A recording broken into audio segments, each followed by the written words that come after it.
Hello everyone, all my awesome students, all my awesome biohackers. I hope everyone is doing great.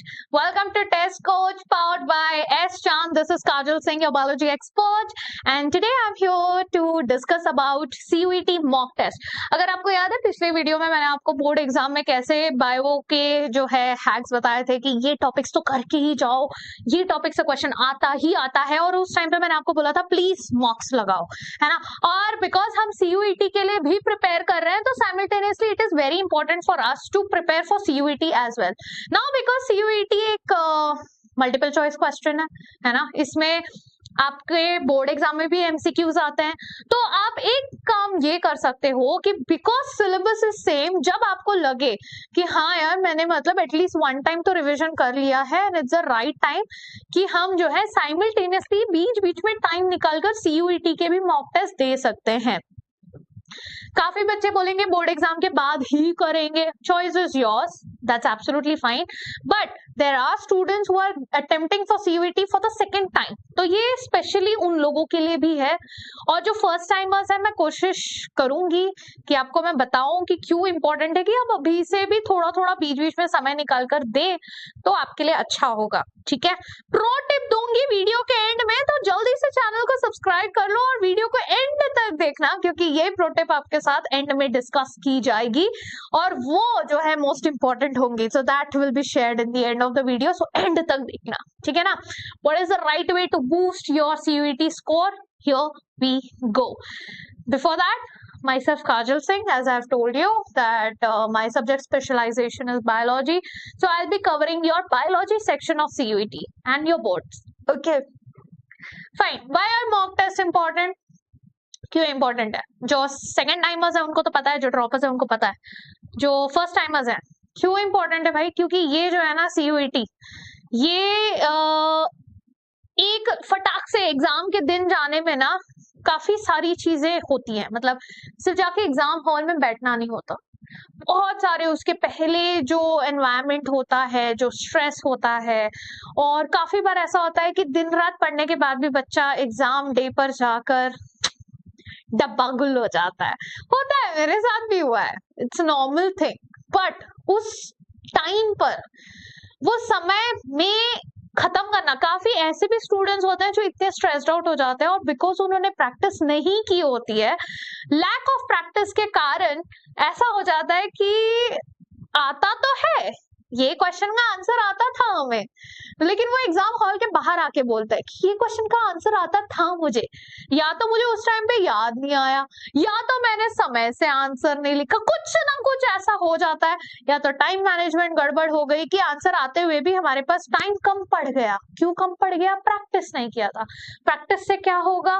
Practice से हम उस environment में ना किस तरीके से हर वो एक बोलते हैं ना सिमुलेशन आप कर रहे हो उस पूरे सिचुएशन का, और उस हिसाब से टाइम मैनेजमेंट अपने आप को ट्रेन कर रहे हो, प्रैक्टिस करवा रहे हो, that is something which is must to do, और वो चीज आप कर सकते हो only when you have done mock test. ये मॉक टेस्ट लगाए बिना आप वो चीज नहीं कर पाओगे, क्योंकि आपके फर्स्ट टाइम वाला खौफ रहेगा, लेकिन जब आप मॉक टेस्ट देते हैं ना तो वो फर्स्ट टाइम वाला खौफ चला जाता है, ठीक है।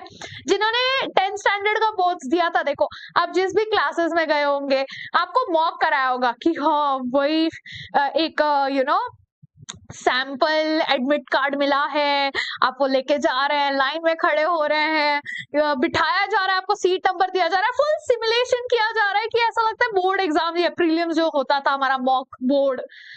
तो 10th में ये चीज फील कर ली होगी, जिसके वजह से आपका मेन बोर्ड एग्जाम में आपको उतना स्ट्रेस तो नहीं आया होगा। स्ट्रेस तो होता ही है, ऐसा नहीं कि कभी नहीं होगा, बट कम हो जाता है वो स्ट्रेस, है ना। बस वही चीज करनी है, it's about how you deal with the examination stress, how you deal with the time management thing, how you deal with your personal capability of remembering things during the exam. Because सिर्फ पढ़ते समय यार बहुत कुछ पढ़ लेते हैं, काफी बार एग्जाम टाइम पे जब याद होना चाहिए वही टाइम पे याद नहीं रहता, तो पूरा तो गड़बड़ हो गया ना। बस उस चीज के लिए ये मॉक बहुत इंपॉर्टेंट होता है। तो what are the key points which I want to highlight today is that कि किस तरीके से आप सिमुलेट कर रहे हो, एक्चुअल CUET एग्जाम एनवायरनमेंट को, जिससे थोड़ा आपको हेल्प हो जाएगा मेन एग्जाम का डर डील करने के लिए। Helps in time management and accuracy, जैसे मैंने एक्सप्लेन किया already. Okay, it also identify strong and weak area, क्योंकि जब आप मॉक लगाते हैं ना, पढ़ते समय नहीं समझ में आता, हम फ्लो में पूरा चैप्टर पढ़ जाते हैं, बाद में पता चल जाता है अरे यार मैंने ह्यूमन रिप्रो पढ़ा, मुझे ह्यूमन रिप्रोडक्शन पढ़ने में मजा तो आया, बट बाद में मुझे पता चला कि ह्यूमन रिप्रोडक्शन में ना जितने भी क्वेश्चन मेंस्ट्रुअल साइकिल से थे ना, मुझे उस सारे क्वेश्चन के आंसर्स ना मेरे गलत आ रहे थे। यानी ये ह्यूमन रिप्रो मेरा वीक चैप्टर नहीं है, मेरा मेंस्ट्रुअल साइकिल वीक एरिया है, वीक टॉपिक है। ये एनालाइज करने के लिए आपको मॉक लगाना पड़ेगा। आप काफी बार ऐसा भी होता है कि मुझे मेंस्ट्रुअल साइकिल आता है, मैंने पढ़ा है, लेकिन मैं इसके एमसीक्यूज नहीं सॉल्व कर पा रहा। क्यों नहीं कर पा रहा? क्योंकि एमसीक्यूज जब घुमा के पूछते हैं या एप्लीकेशन बेस कर दिया जाता है तब गड़बड़ हो जाती है। तो ये सारी चीजें आप अगर मॉक देंगे तो नहीं होंगी। It also reduces exam stress and also आपका कॉन्फिडेंस इंप्रूव होता है जब आप टेस्ट का एनालिसिस बराबर से करता है। अगर किसी ने पिछला वीडियो नहीं देखा है तो मैंने पिछले वीडियो में बहुत अच्छे से आपको समझाया कि टेस्ट देना इंपॉर्टेंट है, बट उससे भी ज्यादा इंपॉर्टेंट है वो टेस्ट की एनालिसिस करना। ठीक है, क्योंकि अगर राजू ने सिर्फ टेस्ट दिया है, ठीक है, और उसने 10 टेस्ट दिए हैं, लेकिन वो 10 टेस्ट देने के बाद भी उसका स्कोर अटका है 80% पे, वो बोल रहा है मैंने तो 10 टेस्ट दिए हैं, मेरा तो 80% है, बढ़ना चाहिए ना। यस, हो सकता है 80 से 85 हो गया हो क्योंकि उसने इतने सारे टेस्ट दिए। बट वहीं पर हमारा पिंटू है, पिंटू ने क्या किया? पिंटू को ना ज्यादा टाइम नहीं मिला, पिंटू ने साल भर उतना अच्छे से पढ़ाई नहीं की, लेकिन पिंटू ने ना एंड में जोश लगा दिया, एकदम डेडिकेशन जील के साथ, एक बीन अ बायो हैंगर उसने फुल जोश के साथ पिंटू ने लास्ट के कुछ महीनों बहुत अच्छा अपना एफर्ट्स डाले और पढ़ाई किया। और जब उसने वो लास्ट में जो अच्छा एफर्ट डाला, 100% जब उसने अपना एफर्ट डाला, उस दौरान हुआ ये कि उसने दिए सिर्फ 5 टेस्ट, लेकिन हर वो टेस्ट के बाद वो बैठा और उसने उस टेस्ट की एनालिसिस। वो एनालिसिस करने के कारण क्या हुआ? उसका मार्क्स जो वो पहले मान लेते हैं राजू जितना ही आ रहा था 80, he was able to score 90। Raju ने पूरा साल पढ़ाई की थी, पिंटू ने आखिरी दाव में पूरा गेम बदल दिया। क्यों? क्योंकि उसने की थी टेस्ट की एनालिसिस। अब अगर आपको क्लैरिटी नहीं है कि ये टेस्ट एनालिसिस क्या होती है, क्यों करनी चाहिए, कैसे होती है, तो you can let me know in the comments below, मैं आपको जरूर समझाऊंगी। ठीक है, क्योंकि वही टेस्ट एनालिसिस करने के वजह से ही आप अच्छे से आइडेंटिफाई कर पाएंगे कि आपका स्ट्रॉन्ग एरिया क्या है, आपका वीक एरिया क्या है। It will 100% help you to improve your confidence, to exam stress कम होगा, to improve your score and everything which is required for you to be ready for your exam day. That's how important it is. ठीक है, तो आप कम test दीजिए चलेगा, वैसे test ज्यादा देने चाहिए, कम टेस्ट भी दिए चलेगा, लेकिन वो एक भी टेस्ट बिना एनालिसिस के नहीं होना चाहिए। समझ में आया? ठीक है, चलिए, how and when to attempt mock test, कैसे करें, कब स्टार्ट करें? मैम हमारा सिलेबस 100% कंप्लीट नहीं हुआ, तो 50% ही पढ़ाई की है, अभी कैसे मॉक टेस्ट दे दूं, मेरे तो वैसे भी गलत आंसर्स आएंगे, मार्क्स तो वैसे भी नहीं आना है, तो मतलब क्या है? अब सिलेबस तो पूरा 100% हमारा एग्जाम डे में, मतलब एग्जाम हॉल, जब तक वो टीचर हाथ से बुक खींच नहीं लेती, जब तक वो बुक बंद नहीं हो जाता, please your bags out of the room, जब तक ये चीज नहीं हो जाता तब तक हमको तो यही लगता है कि हमारा सिलेबस तो कंप्लीट हुआ ही नहीं है, मेरी तो पढ़ाई पूरी तरह से हुई नहीं है, आई am not prepared 100%। Nobody is prepared 100%, कोई 100% प्रिपेयर्ड नहीं होता। तो अगर आप उस दिन का वेट कर रहे हैं जब आपको लगे यार आज मैं उठाऊं, आज मैं यहाँ, कल रात को ना मैंने पूरा कर लिया, मुझे चप्पा चप्पा एनसीईआरटी का पता है, वो दिन आपके लाइफ में अभी फिलहाल आने वाले 1-2 साल में तो नहीं आ रहा, ठीक है। Just a reality check to you guys. तो प्लीज वो दिन का इंतजार ना करें, उस चक्कर में आप बहुत सारे टेस्ट जो हैं वेस्ट हो जाएगा आपका दिन, बहुत सारे टेस्ट आप नहीं दे पाएंगे। So I would suggest don't wait for that day, okay, that day is never going to come at least till your exam. So कब स्टार्ट करें? जैसे ही कर सकते हो वैसे ही करो, जितना जल्दी कर सकते हो उतना जल्दी करो, स्टार्ट अर्ली, जितना हो सके उतने मॉक्स दो, 1 से 2 पर वीक कोशिश करो। 1 से शुरू करो कि मैं हफ्ते में 1 दिन तो मॉक दूंगा, मैं बाकी दिन बोर्ड्स पढ़ रहा हूँ बट 1 दिन तो मॉक दूंगा, बोर्ड्स के बाद तो खैर रोजाना देना है बट अभी एटलीस्ट 1 तो दूंगा, एटलीस्ट 2 मंथ बिफोर सीयूईटी में शुरू कर दूंगा। यानी अभी यही वो समय है जब आपको ऑलरेडी स्टार्ट कर देना चाहिए, ठीक है। So this is the right time you watching this video and this is the right time you should start.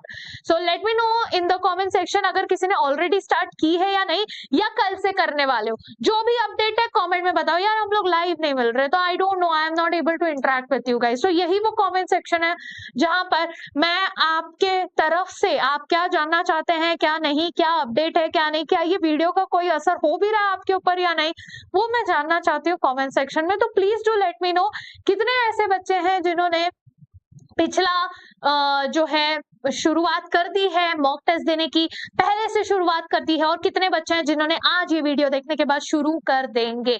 Let me know in the comments below, okay. Yes, increase your frequency, धीरे धीरे जैसे जैसे exam नजदीक आएगा, जैसे जैसे आपके boards खत्म होते जाएंगे, टेक 1 मॉक डेली। ये तो मैं खुद आपको वापस एक रिमाइंडर दूंगी, जैसे ही आपका बोर्ड एग्जाम खत्म होगा उसी दिन से बोलूंगी चलो यार अब चालू हो जाओ मॉक टेस्ट देने, रोजाना मॉक टेस्ट देना है। यस, लास्ट 30 डेज है तो एवरी डे मॉक टेस्ट देना है कि नहीं। फॉलो द एग्जाम टाइमिंग, ये बहुत इंपॉर्टेंट है क्योंकि जैसे मैंने आपको बहुत पहले बोर्ड्स के लिए भी बोला था, वही टाइमिंग पे आप बैठ के प्रिपरेशन करिए। उससे होगा क्या, आपका नर्वस सिस्टम जो है डेवलप हो जाएगा, you will be ready, your physically mentally आप ट्रेन कर देंगे अपने बॉडी को कि मुझे इस टाइम पर ना अलर्ट है। एक दिन नींद आएगी, दूसरे दिन नींद आएगी, और यूजुअली एग्जाम टाइमिंग्स भी ऐसे होते हैं कि उसी टाइम नींद आती है, और मम्मी तो फुल ऑन खाना पीना पराठे वराठे खिला के बेचे आए मेरे बच्चे को जो है भूख ना लग जाए। 3 घंटे का पेपर है, 3 घंटे मेहनत करनी है, इतना लिखना है, तो एकदम पेट भर के अच्छे से लास्ट में दही चीनी खिला के भेजते हैं ना, और फिर होता क्या, हम जाते हैं एग्जाम में और फिर वो नहीं होना चाहिए ना। तो उसके लिए ऐसा नहीं बोल रहे खाली पेट जाओ, वो मत करना, वो तो और खतरनाक चीज होती है। But at least train your body कि उस टाइम पे आप अपना रूटीन इस तरीके से बना लें, है ना। लाइफ टाइम का तो चेंज है नहीं, कुछ टाइम की बात है। रूटीन इस तरीके से बना लें कि आप अपने एग्जाम टाइम पे इस तरीके से बैठें कि you will be like feeling like आप मैं एग्जाम देने बैठा हूँ। 1 दिन नींद आएगी, 2 दिन नींद आएगी, यार इतने टाइम है एग्जाम के लिए, इतने बार अगर आप वो करेंगे ऑटोमेटिकली आपका बॉडी, आपका नर्वस सिस्टम रेडी हो जाएगा एग्जाम डे के लिए, ठीक है। हम मैराथन जिस दिन दौड़ने जाते हैं, ऐसी अचानक से सुबह उठ के कोई मैराथन दौड़ने नहीं जाता है। वो मैराथन के लिए रोज उठ के स्प्रिंट की जाती है, रोज उठ के तैयारी की जाती है, डाइट उस तरीके से किया जाता है, एक्सरसाइज उस तरीके से किया जाता है, वार्म अप किया जाता है, तब जाके वो इंसान मैराथन के लिए रेडी होता है। एंड हमारा एग्जाम वही है हमारे लिए, हमारा exam day is a marathon for us, जिसके लिए अब से आपको रोजाना उठ के सही टाइम पर दौड़ना, सही अमाउंट का दौड़ना, वो अभी से चालू करना पड़ेगा, तब जाके हम उस मैराथन के लिए रेडी हो पाएंगे, ठीक है ना।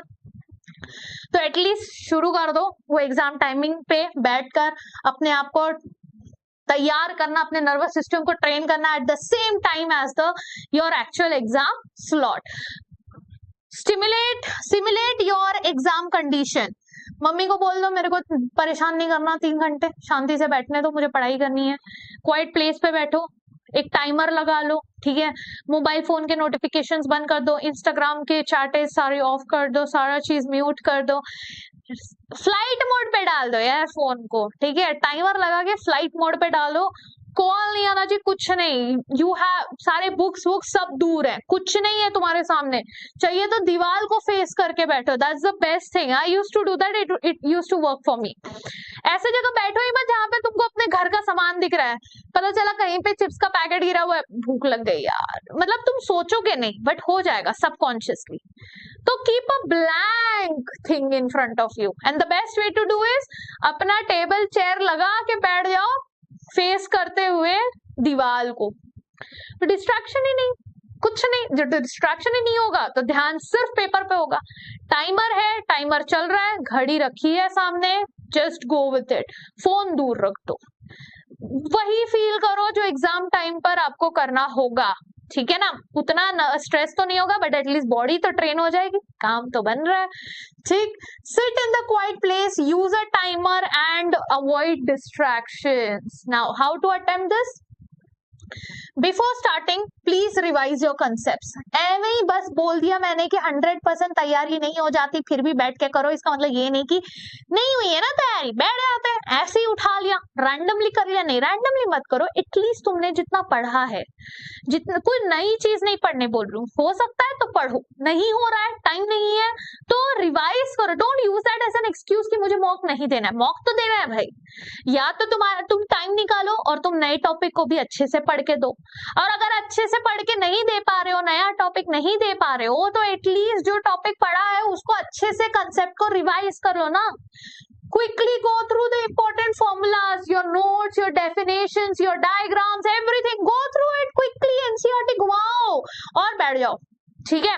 Setup properly, ensure good internet connection हो तुम्हारे पास अगर आप ऑनलाइन टेस्ट दे रहे हो, and necessary sit with necessary material. ये नहीं बैठ गए अरे यार मम्मी मैं तो पेन भूल गया, अरे यार मैं तो ये भूल गया, वो भूल गया, उस चक्कर में उठ रहा हूँ, हो गया टाइमर की बैंड बज गई।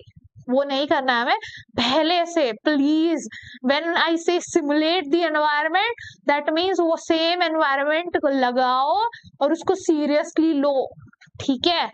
It will help you guys. और टाइम मैनेजमेंट क्या कर सकते हो इंप्रूव करने के लिए, बिकॉज ये आप फेस करोगे प्रॉब्लम, क्योंकि आप टाइम पे पेपर खत्म नहीं कर पाओगे, specially because of physics, because of chemistry, जो प्रॉब्लम सॉल्विंग क्वेश्चंस होते हैं, काफी जो मैथ्स ले रहे हैं वो मैथ्स, क्योंकि आप नहीं कर पाएंगे टाइम से। बायो में क्या हो जाता है, थ्योरी है तो फटाफट हो जाता है, until and unless ऐसे एसोसिएशन रीजन वाले क्वेश्चंस हो गए, ट्रू और फॉल्स वाले क्वेश्चंस हो गए, उसमें थोड़ा टाइम लगता है। बट जो डायरेक्ट क्वेश्चंस होते हैं उसमें तो यार आपको थ्योरी आती है तो आप क्वेश्चन पढ़ते ही आंसर मार्क कर सकते हो, है ना। तो बायो में उतना टाइम मैनेजमेंट का इश्यू नहीं होता जितना आपका फिजिक्स केम में होता है। एंड बायो ही वो, इसका मतलब ये नहीं बायो हम स्लो कर सकते हैं, नहीं, you can actually manage your time in a way कि जो आप फास्ट कर सकते हो उसको इतना अच्छे से स्ट्रॉन्ग कर लो कि और फास्ट हो जाए, ताकि बाकी सब्जेक्ट्स के लिए टाइम मिल सके। So how do you have to manage it? Section 1 जब आप करते हैं, जब आप लैंग्वेज टेस्ट देते हैं, आपको 10 से 12 मिनट का देना है। सेक्शन 2 जो डोमेन सब्जेक्ट है, 30 से 35 मिनट पर सब्जेक्ट आपको देना है, उससे ज्यादा आप कोशिश करिए कि आपका ना जाए। Attempt easy questions first. Don't waste time on difficult. Move on. Learn to move on. अगर आपको लग रहा है ये क्वेश्चन मैंने किया है, क्लास में मुझे ये क्वेश्चन करवाया था, मैंने इस दिन क्लास में इस क्वेश्चन का आंसर दिया था और सिर्फ मेरा ही करेक्ट था, बाकी पूरी क्लास का आंसर नहीं मिला था, कोई बात नहीं, कोई नहीं पूछने आ रहा तुमको कि तुमने उस दिन जो क्लास में करेक्ट किया था क्या तुमने एग्जाम में भी करेक्ट किया या नहीं किया। अगर आप फॉर व्हाटएवर रीजन, देखो बहुत सारे रीजन होते हैं, काफी बार हम भूल जाते हैं, काफी बार इतना स्ट्रेस आ जाता है, एंजाइटी आ जाती है कि वो उस टाइम पे फॉर्मूला रिकलेक्ट नहीं हो पाता। मूव ऑन गाइस, बिकॉज उस चक्कर में वो जो ईगो को होल्ड करके रखोगे ना, ये क्वेश्चन तो गलत नहीं होना चाहिए, उस चक्कर में जो क्वेश्चन सही हो सकते हैं तुम उसमें भी मैसअप कर दोगे। तो डोंट डू दैट मिस्टेक। अगर आपको लग रहा है कि ये क्वेश्चन जरूरत से ज्यादा मेरा समय ले रहा है, उसको छोड़ो, आगे बढ़ो, ताकि आगे के क्वेश्चंस हो सके। If you get time to come back to this question, then only come back to this question, otherwise move on. Okay, marks for review, if unsure flag the question and return later. वही ठीक, maintain your speed and accuracy, गड़बड़ नहीं करनी है just because ये तो mock है, मैं तो आराम से मेरे समय ही समय है, नहीं, जैसे ही टाइमर बंद हो जाएगा उसके बाद आप आंसर नहीं कर सकते। No cheating. देखो, कोई तुमको पूछने नहीं आ रहा, मुझे नहीं पता चलेगा तुमने कौन सा मॉक लिखा, तुमको कितने मार्क्स मिले, ठीक है, किसी को नहीं पता चलने वाला, और उससे तुम्हारे एक्चुअल एग्जाम के मार्क्स में कोई फर्क नहीं पड़ रहा। तो एक होता है ना कि इंसान पूरी दुनिया से झूठ बोल सकता है, पूरी दुनिया, कोई भी आ जाए इंसान सबसे झूठ बोल सकता है सिवाय खुद से। खुद को तो आप झूठ नहीं बोल सकते, है ना। आप दुनिया भर को बोलो कि मैंने ना ये काम किया है किया है किया है, लोग से वाहवाही ले लो, लेकिन आपको अंदर से पता है कि आपने वो किया है या नहीं किया है। आप नहीं झूठ बोल सकते खुद को, क्योंकि आपको पता है कि आपने नहीं किया है। तो ये मॉक आप खुद के लिए कर रहे हो, अपना मार्क्स इंप्रूव करने के लिए। वो वाहवाही से कोई फर्क नहीं पड़ता, because at the end of the day what matters is कि आपके एक्चुअल एग्जाम, आपके एक्चुअल मैराथन में आपने रेस कंप्लीट की है या नहीं की है। That's what matters, right. अभी आप मॉक कर रहे हो क्योंकि आपको अपना इंप्रूवमेंट देना है, तो वो आपके ऊपर है कि आप 10 मॉक लगा रहे हैं, 20 लगा रहे हैं, 100 लगा रहे हैं। It's on you, you're doing it for yourself, so don't do any cheating. Try to be honest with yourself, try to be accurate so that you can improve. Okay, analyse कैसे करना है मॉक टेस्ट, कैसे पता चलेगा ये analysis क्या है। Let's see, आप पहले तो स्कोर चेक करोगे, जो हम सब करते हैं, हर वो बच्चा करता है जो एनालिसिस नहीं करता, वो भी मार्क्स स्कोर देखता है, कंपेयर करता है, ठीक है।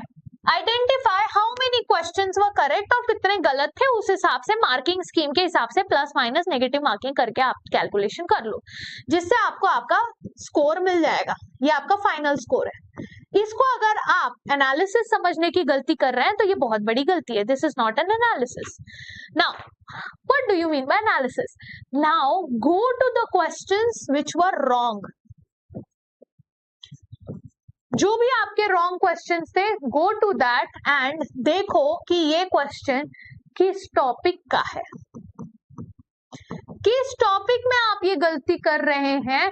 वो टॉपिक को अंडरस्टैंड करिए, वो टॉपिक में देखिए क्या आपने सिली मिस्टेक किया है, क्या आपने रीडिंग में मिस्टेक किया है, या वो टॉपिक आपको अनक्लियर है। Find out what is your weak area, very very very important. Full suspense के साथ बता रही हूँ मैं, ध्यान से सुनो, बहुत इंपॉर्टेंट है। Analyse which topics you struggle with the most. फिर वो रॉन्ग आंसर को रिव्यू करो, अंडरस्टैंड कि वो क्वेश्चन क्यों गलत हुआ। वही सेम ही चीज बोल रही हूँ, सिली मिस्टेक है, टाइम प्रेशर के वजह से घाई में गड़बड़ कर दिया, रीड नहीं किया, अरे इधर नॉट लिखा था मैंने तो वो अच्छे से पढ़ा ही नहीं, अरे इनकरेक्ट मार्क करना था मैंने तो करेक्ट मार्क कर दिया। ये घाई गड़बड़ वाला is not your weak area, that is your time management issue कि आपने ढंग से पढ़ाई नहीं, ढंग से पढ़ा नहीं, ढंग से सॉल्व नहीं किया, सीरियसली नहीं है, मतलब करने के लिए कर लिया, वो नहीं बोल रही मैं। I am talking about a genuine weak area कि ये टॉपिक मैंने गलत मार्क किया बिकॉज मुझे वो कंसेप्ट अच्छे से नहीं आता था। Make a list of those weak area and then time analysis करना है। Did you spend too much time on any section जिसके वजह से आप कुछ क्वेश्चन सबसे छूट गए, तो आपको किस पे काम करना है। आपको पता चल जाएगा आपका वीक एरिया है कि आपको टाइम मैनेजमेंट पे ध्यान देना है। आप उतना टाइम नहीं दे रहे जितना आपको उस टॉपिक पे देना चाहिए, आप बहुत ज्यादा समय दे रहे हैं, है ना, दैट इज ऑल्सो रॉन्ग। अगर आपको फिजिक्स के 10 क्वेश्चन है, वो 10 क्वेश्चन आपको करेक्ट आ रहे हैं, लेकिन वो 10 क्वेश्चन को आपने उतना टाइम लगा के सॉल्व किया जितने में आप 20 क्वेश्चन कर सकते थे, तो my dear students let me tell you that is also a failure, that will also lead to low score. Because आप कितना भी बोले मैम ये 10 के 10 करेक्ट आए, फिर भी वो बच्चा जो वो उतने टाइम में 15 कर रहा है, भले उसमें से उसने कितने गलत किए हो, वो ज्यादा स्कोर करेगा तुमसे। तो इट डजंट मैटर अगर आप जो है 20 क्वेश्चंस में से 10 सही के सही कर रहे हैं लेकिन वो 10 छूट गया, इट्स ऑल वेस्ट। तो प्लीज ध्यान दें कि यही वो मॉक है जिसके हेल्प से आप अपना एनालिसिस कर सकते हैं कि क्या आप सही amount of time her question पे दे रहे हैं या नहीं दे रहे हैं, ठीक है। मेंटेन अ मिस्टेक नोटबुक, ये मैंने आपको पहले भी बोला कि ये नोटबुक मेंटेन करें, हर मिस्टेक को मेंशन करें और रिविजिट करें वीकली, वेरी इंपॉर्टेंट। गलती मान ली, गलती कर ली, अब हम भूल गए उस गलती के बारे में, पूरा वेस्ट हो गया, समय बर्बाद। गलती कर रहे हो, मान लिया है, तो ये भी ध्यान दो कि वो गलती दोबारा ना हो, और उस चीज के लिए आपके पास एक रिमाइंडर होना चाहिए कि वो गलती नहीं करनी है। तो क्या गलती हुई थी, हर हफ्ते रिविजिट करो, यार मैंने ये गलती की थी।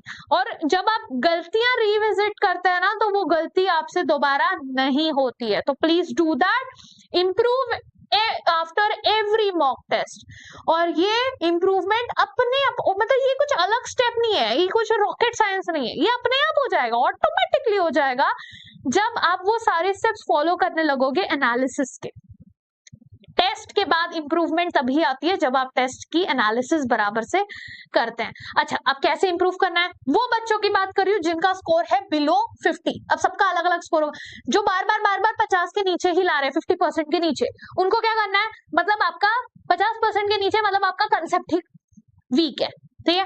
अब वापस से एनसीईआरटी पढ़े, वापस से अपने की कंसेप्ट्स को रिवाइज करें, बिकॉज 50% से नीचे आ रहा है, मतलब कि आपका कंसेप्ट बहुत वीक है, अभी तक आपकी अंडरस्टैंडिंग वो टॉपिक पे बहुत स्ट्रांग नहीं हुई है।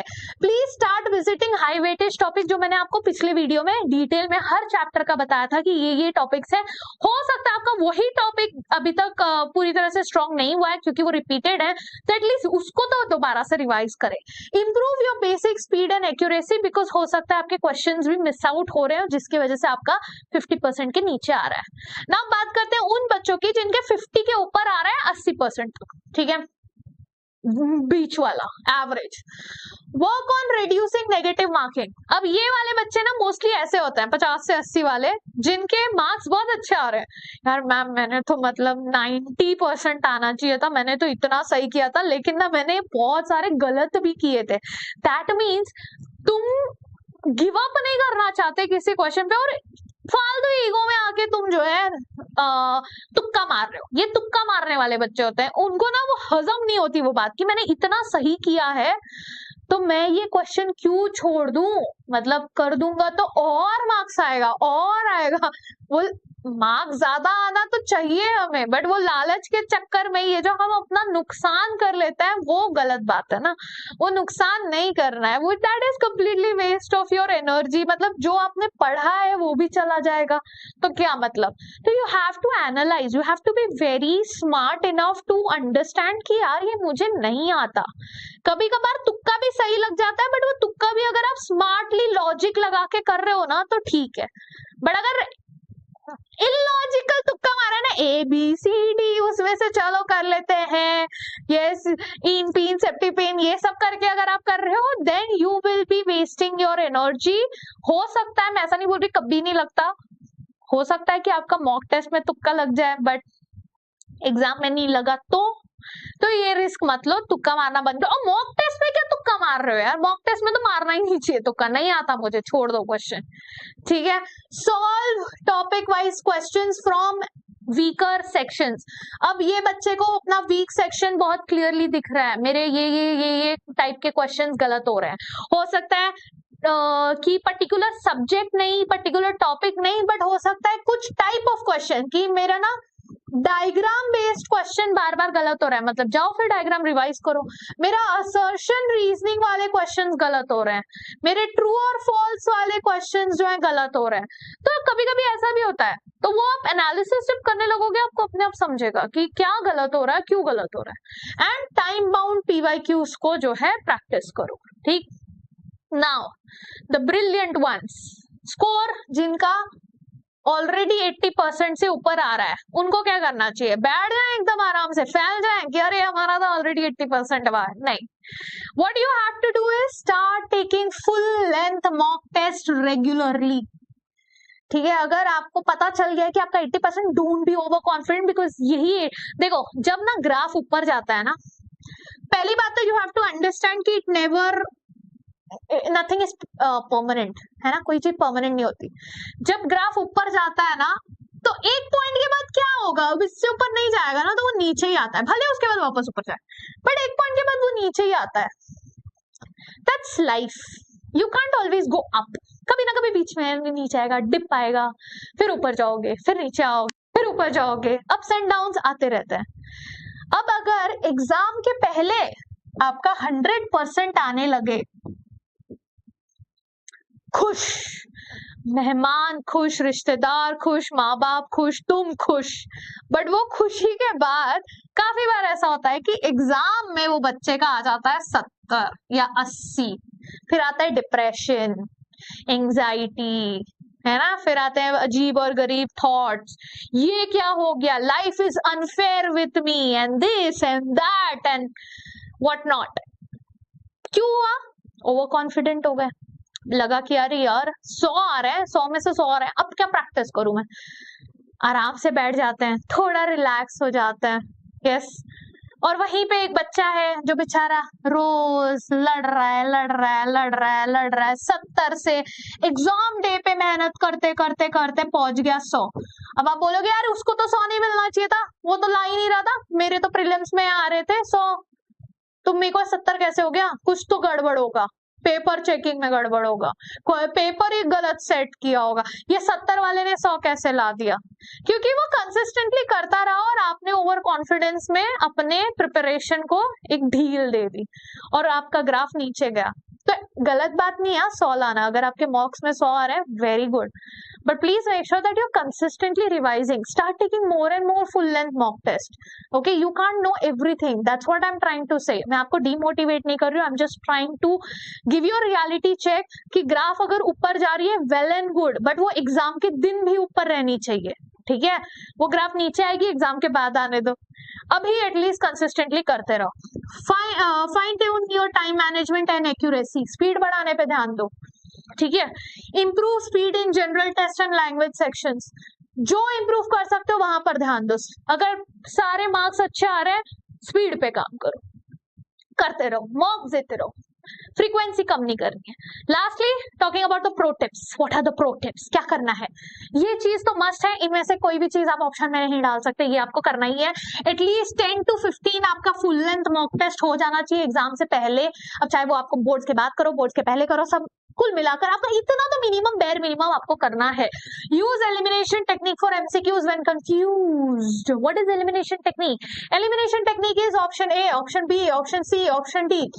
आंसर मुझे नहीं पता, क्वेश्चन है मुझे आंसर नहीं पता, बट ना ये जो ऑप्शन है ना, ये कुछ देखे देखे लग रहा है, मुझे ऑप्शन समझ में आ रहे हैं, तो क्वेश्चन पूछ लिया है। कुछ ऐसा क्वेश्चन है कि ये बताओ कि नॉर्थ में ये चीज कहाँ है, मतलब कौन सी चीज है जो नॉर्थ में है, ठीक है? अब आपको नहीं पता कि क्या है, ठीक है? मान लो बी पता है, सी पता है, डी पता है, और आप बोल रहे हैं यार बी ऑप्शन मुझे पता है बी के बारे में, लेकिन ये नॉर्थ में नहीं है, ये सी, ये तो साउथ में है। एलिमिनेट, आपको नहीं पता नॉर्थ में क्या है, नहीं पता, बट आपको ये पता है कि बी तो नॉर्थ में नहीं है भाई, सी भी साउथ में है, ये डी तो ईस्ट में है, तो ऑटोमेटिकली जब तीनों ऑप्शन नहीं है नॉर्थ में, तो हो सकता है ए वाला जो भी ऑप्शन दिया है यही नॉर्थ में होगा। इसको कहते हैं एलिमिनेशन टेक्निक, जहां पर आपके पास आंसर, अब इसको आप तुक्का नहीं बोल सकते। यहाँ पर क्या हुआ, आपको आंसर नहीं आता था, but you were confident about the other options which were wrong and you knew why they were not a right answer to the question, and that's called as elimination technique which you use to get to the right answer. अगर आप सीधे हाथ से कान नाक नहीं पकड़ सकते तो घुमा के पकड़िए, बट पकड़ने से मतलब है ना, बस वही करना है। तो elimination technique is that develop the fix exam strategy, don't experiment during the final exam. अच्छा, एक और एक चीज, एलिमिनेशन टेक्निक से एक और एक चीज मुझे याद आई जो आपको करनी चाहिए। जब आप एनालिसिस करते हैं, जब आप मॉक देते हैं ना, तो अगर आपको पता है कि ऑप्शन ए करेक्ट है, तो प्लीज इस चीज पर भी फोकस करिए कि बी सी डी गलत क्यों है। You should know this why, you should be able to answer why they are wrong, ठीक है? Develop a fix exam strategy, don't experiment final exam. जो स्ट्रेटेजी आप फॉलो करते हो वही मॉक टेस्ट में प्रैक्टिस करते रहो, ताकि एंड डे पे आपको एंजाइटी नहीं होनी चाहिए, ठीक है? Take sectional test to master individual subjects, आपको पूरा फुल लेंथ नहीं देना है, सेक्शनल स्टार्टिंग अभी फिलहाल सेक्शनल ही करो, बाद में फुल लेंथ करना चाहिए तो बोर्ड्स के बाद फुल लेंथ करो, अभी सेक्शनल करो। Stay consistent. The more mocks you give, the better your performance become. The more you practice, the better you get. And final words for you guys is, please remember, time जब कम रहता है, तो गधा मजदूरी नहीं, smart work काम आता है ना। तो do smart work, smartly study करो, CUET में स्कोर बढ़ाओ, हर वो चीज, हर वो टिप जो आप कर सकते हो, जो आप एक्सेप्ट कर सकते हो कि यार ये मैं कर सकता हूँ, करो, जो बन पड़ता है करो। कुछ महीने की बात है, कुछ महीने भी नहीं बोलूंगी अब मैं, कुछ दिनों की बात है, कर लो। जब अपने ड्रीम यूनिवर्सिटी में बैठे रहोगे ना, तब रिग्रेट नहीं होगा आपको, तब वो खुशी होगी, हाँ अच्छा हुआ मैंने उस टाइम पे कर लिया। बट अगर घर पे बैठे रहोगे और एग्जाम के रिजल्ट्स को देख के रो रहे रहोगे, तब रिग्रेट होगा, काश मैंने उस दिन कम चैटिंग्स की होती कम स्क्रोलिंग की होती, यार काश मैंने सीरियसली ले लिया होता उस वीडियो को और मैंने पढ़ाई चालू कर दी होती। काश, ये काश वर्ड ना इतना गंदा गिल्ट देता है ना, that it's very difficult to come out of it. So eliminate that kash from your dictionary and let's start. So start giving your mock test today. जितना भी प्रिपरेशन हुआ है सेक्शनल ही दो, स्टार्ट कर दो, प्रैक्टिस करना चालू करो, अपने प्रोग्रेस को ट्रैक करना चालू, क्योंकि मजा आएगा। पता है आपको, आपने 40% प्रिपरेशन किया, हो सकता है अभी ना आपका परसेंटेज 10% आ रहा है, हम बोलोगे यार मेरा 10% आ रहा है, पढ़ते रहो, एनालिसिस करो, नेक्स्ट एग्जाम में आपको 20 आएगा, बुरा नहीं लगेगा आपको, यार 20 ही तो आया, मजा आएगा, अच्छा लगेगा, अरे 10 बढ़ गए।